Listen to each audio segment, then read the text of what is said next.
İsmail Hakkı Bursavi, Ruhul Beyan, Hikayeler hem Nasihatler. İzgi Kur'an'ın bik küp tefsirleri var, ama Ruhul Beyan kibikleri başka mügayin yoktur. Bu köngülnün en nişke kıllarında tibrete alırlık bik matur hikayeler hem nasihatler jayılması. Eligi eserinin uzunşeligi, Kur'an ayetlerinin mağnesin, yaki şuşu ayetlerden çıkan neticelerini anlata turgan kıssalar getirilüyor. Bunda iske alıngan vakıgalar uylandıra, özümüzün gamellerini ilikkigi kişilerden yaşaw rewişi bilen çağıştırırga hem gibretlenirge itere. Yırtqıç hayvanlar yanındagı kişi. Zinnun Misri былай деп сөйлеген.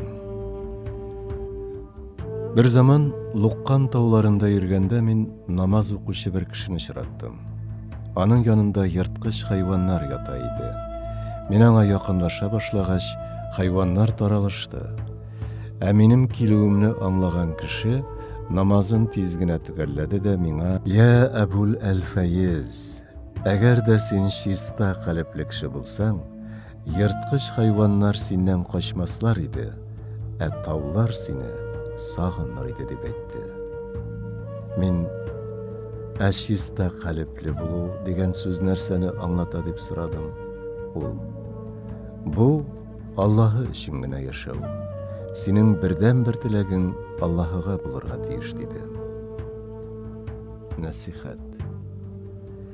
Kalbinde Allah'ıga qarata özgərişsiz kalıp her günni arta turgan yaratu urnaştırı mühim. Allah'ıga bulgan yaratuğuna başkalarga bulgan yaratudan kim koyarga yaramay. Bu kişi miskin halde kala.